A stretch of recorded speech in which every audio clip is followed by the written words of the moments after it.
Hello guys, আমি Deep and welcome back to my channel Deep exclusive. So এখন আমি এই ভিডিওর মধ্যে বেসিক্যালি কথা বলবো দুটো বিষয়কে নিয়ে এবং দুটোই শাকিব খান সংক্রান্ত এবং তুফান সংক্রান্ত। এবং প্রথমে আমি কথা বলবো, গতকাল কিন্তু একটা পোস্টার ড্রপ করা হয়েছিল এবং আজকের অ্যাজ প্রমিসড কিন্তু একদম গানটাকে ড্রপ করা হয়েছে। আসবে আমার দিন, শাকিব খানের তুফানের আরও একটা কিন্তু নতুন গান আজকে ড্রপ করা হয়েছে এবং অলরেডি আমরা কিন্তু সিনেমার পর্দাতে কিন্তু দেখে ফেলেছি গানটা এবং অফিসিয়ালভাবে কিন্তু আজকের এটাকে ড্রপ করা হয়েছে। সো কেমন হলো এই গানটা?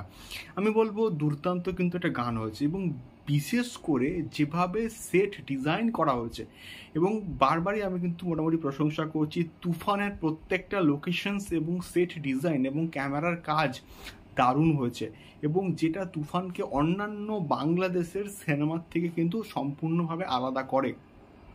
এটা আমি কিন্তু বারবার কিন্তু বলছি।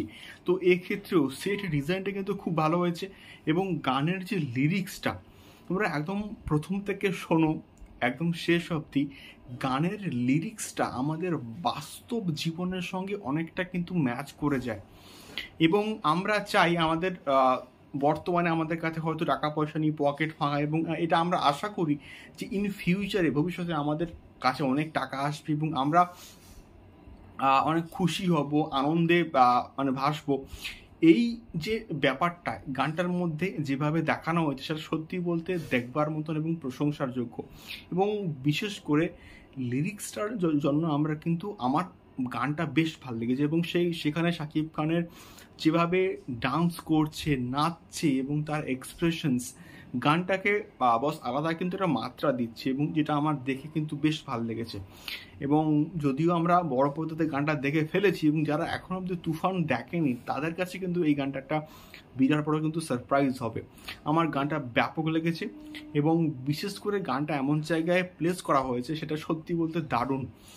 তো তোমাদের গানটা কেমন লেগেছে অবশ্যই কিন্তু কমেন্ট করে শেয়ার করো। দ্বিতীয়ত আমি কথা বলবো শাকিব খানের তুফানের আরও একটা গান দুষ্টু কোকিল। আমি কিন্তু প্রিভিয়াসলি একটা ভিডিওতে বলেছিলাম যে এই গানটাও একটা রেকর্ড সৃষ্টি করবে এবং 100 মিলিয়নের দিকে কিন্তু এগোচ্ছে।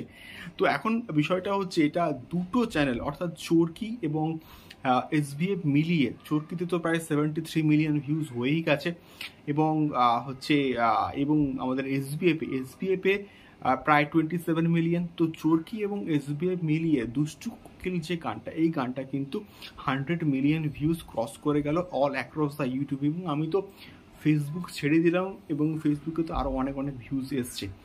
তো এটাই মেনলি দুটো বিষয়, একটা কিন্তু রেকর্ড। আমার মন বলছে এই গানটাও না গ্লোবাল ট্রেন্ডিং মিউজিকে কিন্তু আসতে পারে। তোমাদের কি মনে হয় অবশ্যই কিন্তু কমেন্ট করে শেয়ার করো। তো দেখা হচ্ছে পরবর্তী ভিডিওতে। টাটা।